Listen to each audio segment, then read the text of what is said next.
જય દ્વારકાધીશ, જય શ્રી રામ. સ્વાગત છે આપણા એક નવા વ્લોગ વિડીયોની અંદર. તો આજના વ્લોગની શરૂઆત આપણે કરી છે રાજકોટથી. અત્યારે આપણે છીએ રાજકોટ, અને બીજી વાત એ કે અત્યારે વાગવા આવ્યા છે ઓલમોસ્ટ 11 આજુબાજુ, અને અમે અત્યારે નીકળી રહ્યા છીએ ફરવા જવા માટે. તો પહેલાં તો હું બતાવું કેટલું પેકિંગ છે અમારી સાથે. 2-3 બેગ આ છે, પછી આ 2-3 બેગ છે, અને હજી 2-3 બેગ છે ને એ ગાડીમાં નાખી દીધા હે. બાકી આપણે છે ને આપણી આ ગાડીની ચાવી છે, તો આપણે આને છે ને એ નથી લઈ જવાની, આપણે લઈ જવાની છે આ, મતલબ કે કિયા કેરેન્સ લઈને જવાનું છે. અને બાકી આ થેલાની અંદર છે ને મારા ભાઈના કપડાં, ખાલી અમારા એટલા કપડાં અમે લઈ જવાના છે. એક આપણે આ થેલો લીધો છે જેમાં GoPro છે, DSLR છે, બાકી ચાર્જિંગ ને એવું બધું છે. આમાં ખાલી જે આ ચાર્જિંગ ને બધું આવે ને બધું આ બેગમાં રાખ્યું છે. ભાઈ તો નીકળી ગયા છે આપણે કિયા કેરેન્સ લઈને. મયુરભાઈની ગાડીને જો 22 મિનિટ થઈ, 11 વાગે હું ઘરેથી નીકળ્યા હતા. 22 મિનિટ કેમાં થઈ ખબર? 22 મિનિટ અમારે થઈ બેગ પેક કરવામાં. એટલે પેક એટલે પાછળ આ ગાડીમાં પાછળ છે ને 7 સીટર ગાડી આવે ને, પાછળ એમાં રાખવામાં 22 મિનિટ વાગી, કેમ કે બધા આમ છે ને એક બીજા આમ ગોઠવા છે. સાથે ઉપસ્થિત છે મયુરભાઈ પટેલ, અને પાછળ ઘણા બધા કેન્ડિડેટ છે પણ એ બધાને ઇગ્નોર કરો. સાચા અમે બે જ છે, બાકી બધા તો હજી તો ભાઈ આપણે રાજકોટ થી ખાલી નીકળ્યા જ છે. અહીંથી પહોંચવામાં છે ને 6 થી 7 કલાક તો બાકી છે. એટલે 11-12 જેવું વાગી જશે. હમણાં 12 નીકળશું ને હાઈવે પકડી લેશું ને એટલે સવારે જોઈએ ભાઈ કેટલા વાગે પહોંચીએ. 6-7 વાગે પહોંચી જાય ને એટલે થોડીક વાર તો આપણે છે ને સુઈ જ જવું, આરામ કરવો. હજી હોટલ અમારે ગોતવાનું બાકી છે. કઈ હોટલમાં શું પ્લાન? મયુરભાઈ કે થઈ ગયું હે ભાઈ? હા ભાઈ જઈને ડોક્ટરોના પાવર ભાઈ. આમ આબુમાં અહીંથી બોલો બુક થઈ ગયા. વાહ ભાઈ વાહ. હવે ભાઈ એટલે દૂર જાય હે તો એમનેમ તો ગાડી હાલવાની નથી, ભરાવું તો પડીએ. પણ એક વાત બહુ હારી કે આપણી ગાડી આપણે લઈને નથી આવ્યા, બાકી ભરાવીને લાંબી ના થઈ જાય. આપણે લઈને આવ્યા હે કિયા કેરેન્સ, અને આમાં હે ને ડીઝલ ગાડી છે. એટલે અત્યારે જો આપણે ટાંકી ફૂલ કરાવશું, લગભગ ફૂલમાં તો પાછા આવી જાઉં ભાઈ. આ વાળ એક ને પૈસા હાથમાં જ રાખ્યા હે, એટલા નહીં જોઈ કેટલા આપવાનું છે. તો ભાઈ રાતના અત્યારે આપણે પહોંચ્યા છે કડી, અને જતા ભાઈ આટલો વરસાદ પડ્યો છે તો આમ ફરીને જ આવું જોઈએ. અત્યારે જો આ હે ને અંડરબ્રિજ છે ને, અંડરબ્રિજ આખું હે ને પાણીનું ભરાઈ ગયું હે. તો એકચ્યુઅલી અહીંથી હે ને આપણે આમ ફરીને જવું જોઈએ. આ બ્રિજમાં ઓલો ભાઈએ કીધું કે ગોઠણથી ઉપર એટલું કળ સુધી પાણી ભરાઈ ગયું. એક ગાડી બંધ પડી ગઈ છે. હા, 4 કડી તને નથી ખબર એટલી? હા, અમારી એન્ટ્રી થઈ ગઈ છે મહેસાણાની અંદર. અમે છે ને અત્યારે ભાઈ મહેસાણાની અંદર ચા પીવા માટે ઉભા રહ્યા છે. આની પહેલા પણ એક વખત અમે ચા પાણી પીવા માટે વચમાં ઉભા રહ્યા હતા, પણ અત્યારે મેં કીધું અહીંયા એક સારી એવી હોટલ આવી છે ને તો ઉભા રહી. અમારા ભાઈ કી ના હમ વાત જઈ લે. આ મહેસાણામાં મારા ભાઈનો મિત્ર મળી ગયો અહીંયા, તો બે વાત તું કરી રહ્યા છે. પણ આની ચા, આમાં ચા પૂરી થશે આની? ખરી જાય ભાઈ, પી લે વેલે હાલાલાલ. તો ભાઈ મહેસાણાની અંદર આવેલો આ જે અંડરબ્રિજ છે, જે નહોતો ને ત્યારે મહેસાણાની અંદર બહુ વધારે ટ્રાફિક થતી, અને અત્યારે તો બની ગયો છે. બહુ મસ્ત બ્રિજ બન્યો છે. પણ આગળ એક આવો બ્રિજ આવ્યો હતો ને હમણાં, ત્યાં ભાઈ છે ને બહુ વધારે પાણી ભરાયેલું હતું. પણ આ તો ભાઈ કેવડો મોટો બ્રિજ છે. ભાઈ સાહેબ વાહ. 4:17 થઈ છે. 6 વાગ્યા આસપાસ અમે અમારી જગ્યાએ એટલે કે અમારા ડેસ્ટિનેશન ઉપર પહોંચી જશું.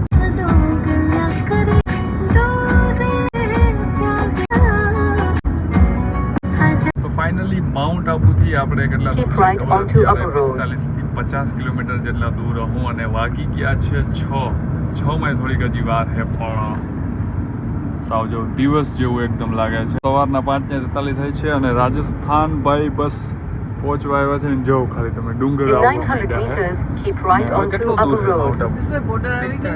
ના બોર્ડર નથી આવી ભાઈ. આ મિત્રો હે ને બધા પાછળ જેટલા હે ને બધા હોઈ ગયા હતા. હું મયુરભાઈ બે જ જાગતા હતા. મયુરભાઈ ક્યારના ડ્રાઇવિંગ કરે છે, આપણે બાજુ બેઠા છે, અને આ ભાઈની તો નીંદર કરતા હતા. મેં હમણાં બ્લોગ ચાલુ કર્યો ને તો એની નીંદર ઉડી. લાલ બિશ્નોઈ ચલા ભાઈ, ગાડી ક્યાં કર રહા હે ભાઈ તું ભી. સરસ મજાનો રોડ છે, ગાડી હાલે છે 100-110, એટલે છે ને ટાઈમે આમ પહોંચી જાય છે. બાકી તો અમને એમ હતું કે 7-8 કલાક થાય, પણ લગભગ એટલી કલાક નથી થઈ. વચમાં અમે ઘણા બધા સ્ટોપ પણ લીધા છે, અને અત્યારે જઈ અને અમે હોટલે જઈને સૂઈ જવાના છીએ. પછી જ્યારે 2-3 કલાકની નીંદર કરી ને ઉઠશું ત્યારે આપણે સરસ મજાના લોકેશનને વિઝિટ કરશું. બાકી તો આજનો પ્લાન હજી કંઈ નક્કી નથી. ત્યાં જઈએ, હોટલે હોઈ જઈએ, પછી પાછા ક્યારે ઉઠીએ એ જોવાનું છે. એના ઉપર આખું પ્લાનિંગ બનવાનું છે. Finally crossing Gujarat border. ઓ ભાઈ, આ બધી ગાડીઓ પડી છે, પકડેલી બધી ગાડીઓ ગાઈસ. તો એ સબ અરેસ્ટ હો ચુકે. મતલબ જો આ ગાડીઓ બધી છે ને હળવાની જ છે. આમાંથી એકાદી દઈ દઈએ તો થોડાક ભાવમાં. આ બધી તો હળી ગયો ભાઈ. ઇન્ડિકા બધી તો ગાડીઓ હળી ગયા ખટારા જતા. હવે આગળ આવશે રાજસ્થાન બોર્ડર. પેટ્રોલ પંપે હળી ગયો, બીજું તો ઠીક. Welcome to Rajasthan. કઈ રિસોર્ટ? અરે ના, એને આપણે સીધું માઉન્ટ આબુ જઈને જ રોકાવાનું છે મિત્રો. વાઇન શોપ બાય ઓર હું MRP. ઓ ભાઈ, बाय ऑन MRP भाई. वाइन शॉप विश्वास नहीं हो रहा है. गुजरात में तो ऐसी दुकान नहीं होती थी और यहाँ पे ऐसे ही खुलेआम भाई वाइन शॉप वगैरह सब कुछ मिल जाता है आपको जो चाहिए वो. लेकिन हमें ऐसा कुछ नहीं है. हम घूमने के लिए इंजॉय करने के लिए आए हैं और वो सब हम नहीं चलता है. हम ऐसे नहीं है, ऐसे लोग नहीं है. हाँ, ये हिंदी में इसलिए मैं बोल रहा हूँ क्योंकि गाइस हम आ चुके हैं राजस्थान में.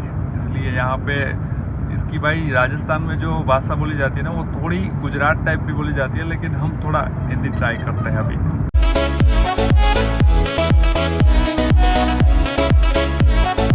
આ છે આબુ ગામ. આપણે જવાનું છે આમ જો આગળ ને આગળ વહી જવાનું છે. માઉન્ટ આબુ હે ભાઈ, ત્યાં જવાનું છે ને. આ મને જ કંઈ ખબર નથી, મેં કોઈ જોયું નથી કઈ. તો મિત્રો મારા ભાઈ ગયા છે, આગળ જવાનું છે.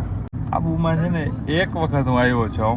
એ પણ અમે જરાય પણ 5 થી 5 ને 10 મિનિટનો ચા પીવા માટેનો સ્ટોપ રાખ્યો હતો.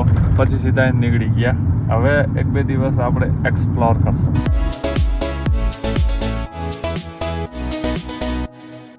રસ્તો જોઈને ભાઈ ફિલિંગ તો એવી આવે કે જુનાગઢમાં રખડીએ હે, પછી આમ જોઈએ હે ને તો હાલો આ ગિરનાર જેવું લાગે હે. પછી આ બાજુ આમ જોતા જઈએ ને તો જતા આમ ડુંગરો. પછી બીજી ગાડીઓ જેટલી પડ્યું હે ને એ બધામાં ભાઈ RJ ના પાર્સિંગ છે. એટલે પછી એને અમારે માનવું પડે કે જો આ ગાડી જાય જો RJ માનવું પડે કે નહીં રાજસ્થાન છે. હે થોડીક વાર વાઇન શોપ આવે ને એટલે ખબર પડી. હા, એ સાચો. બાકી જો આ બધા ચાલો માઉન્ટ આબુમાં ભાઈ ઉપર ચડવા માટેનું સફર આપણું અહીંથી શરૂ થાય છે. ધીરે ધીરે રસ્તો જો આમ ઉપર જતો જાય, આમથી આમ ને આમ કરીને હજી કેટલા કિલોમીટર કપાવીએ ત્યાં ઉપર પહોંચાડીએ ભાઈ. આવો પહાડી ઇલાકો હોય ને, આ તો 7 સીટર ગાડી છે. બાકી અલ્ટો કે એવી ગાડી હોય ને તો આખો બહુ મજા આવે. તો અમે છે ને આ હિલ સ્ટેશન ઉપર ચડતા હતા. એમાં હજી અહીંયાથી 18 કિલોમીટર ઉપર છે. હમણાં જ અહીંયા ભાઈ ઓલો જે બોર્ડ આવે ને આવ્યો હતો. 18 કિલોમીટર હજી અહીંયાથી ઉપર છે. પણ મેં કીધું એટલું અમે કટ કર્યું. અહીંયા કેવું લોકેશન છે અહીંથી તમને પહેલાં બતાવી દઉં. તો અહીંયા જો આવું લોકેશન છે તો અહીંથી 18 કિલોમીટર હજી આપણે ચડતા ઉપર જશું તો ત્યાં કેવું સરસ લોકેશન આવશે. પહેલાં આપણે આનું લોકેશન ચેક કરીએ. ઓ ભાઈ સાહેબ, જો આ લોકેશન જોવા માટે અને આવી મજા લેવા માટે જ અમે અહીંયા આવ્યા છીએ માઉન્ટ આબુ. બાકી છે ને આપણે સાસણમાં પણ જઈ શકતા હતા, પણ ત્યાં શું છે કે ઓલું રેસ્ટોરન્ટ હોય એમાં નાવાનું બસ એવું. સાસણમાં બસ સિંહને જોવાના, એ તો આપણે ગમે ત્યાં જોયાશું. પણ અહીંયા આપણે છે ને આજે સરસ મજાનું જે લોકેશન તમને દેખાઈ રહ્યું છે લોકેશનને એન્જોય કરવા માટે આવ્યા છે. સવારના 7 વાગ્યાનો ભાઈ ચકલીઓનો જે અવાજ અને એક સાઈડથી બુલેટ આવે છે એનો અવાજ ધડાધડ ભાઈ. તો આ જે અવાજ છે એ અમુક જગ્યાએ જોવા મળતો હોય છે, બાકી બધી જગ્યાએ જોવા નથી મળતો હોતો.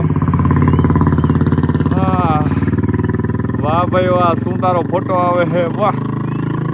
અત્યારે છે ને બધા નાઇટ ડ્રેસ પહેરાય. મારા ભાઈએ પહેર્યો છે, એ નાઇટ ડ્રેસ પહેર્યો છે. એટલે છે ને અત્યારે ફોટો ક્લિક નથી કરવા. વાહ, જોઈ લ્યો આ ક્યાં ચડીને બેઠા છે. ઝાડવા, આ ઝાડવાની આનું ઘર કરી લીધું લાગે.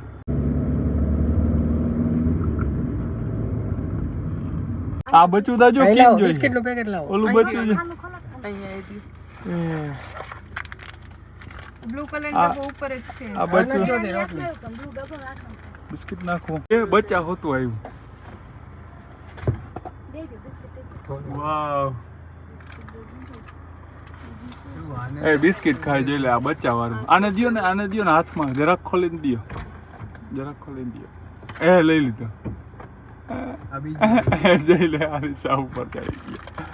આવા તો કેટલા હે યાર, બિસ્કિટ આંગળી પૂરું થઈ જાય બધાને ભાઈ. બિસ્કિટ નાખ્યા ને તો બધા બોનેટ ઉપર આવીને બેસી ગયા. જોઈ લ્યો આ બે જોઈ લે. અને એકતા હે ને આ મીંદડી સામું જોવા માંડ્યો. આને આમ ફાઇટ લેવી હતી એને. દિયો એ જોઈ લે કેવા ઠેકડા મારીને ભાગી જાય. આ એક આ ઉપર બેઠો બેઠો જો. ये तो एक खोल हम ऊंचा खोलो जरा ले भाई एंजॉय कर ठीक है चलो હજી બી ઉપર બીજું आबू पर्वत पर आपका हार्दिक स्वागत है थैंक यू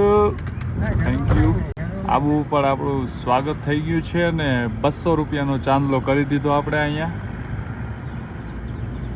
હવે ધીરે ધીરે આગળ વધીએ હોટલ કઈ છે નામ તા કયો કોક ક્યાં જવાનું હોય આપણે ઓ યાર હોટલ યાર ગોતો યાર તમે જયેશભાઈ તમે પાછળ બેઠા છો બેઠા શું કરો છો હોટલ ગોતો યાર ક્યાં કરે તો હોટલે પહોંચી ગયા છે અને સુવાની તૈયારી છે કેમ કે આખી રાત સૂતા નથી અત્યારે છે ને ઓલમોસ્ટ 7 જેવું વાગ્યું છે હુઈ જાય અને 7 થી 8 ની વચ્ચે કેટલા વાગ્યા તો મને એક્ઝેક્ટ ખબર નથી હુઈ જાય ભાઈ આના પછીનો વ્લોગ છે એમાં કઈ હોટલમાં રોકાણા છે હોટલ કેવી છે બધી તમને આગલા વ્લોગની અંદર ખબર પડી જશે તો બધાને જય દ્વારકાધીશ ગુડ નાઇટ બધાને અમારું ગુડ નાઇટ થાય તમારું કદાચ અત્યારે ગુડ મોર્નિંગ થઈ શકે તો ચાલો જોઈ જાય ગુડ નાઇટ જય દ્વારકાધીશ જય શ્રી રામ મળશું કાલે સવારે એક નવા બ્લોગ સાથે એક નવી સવાર સાથે બાય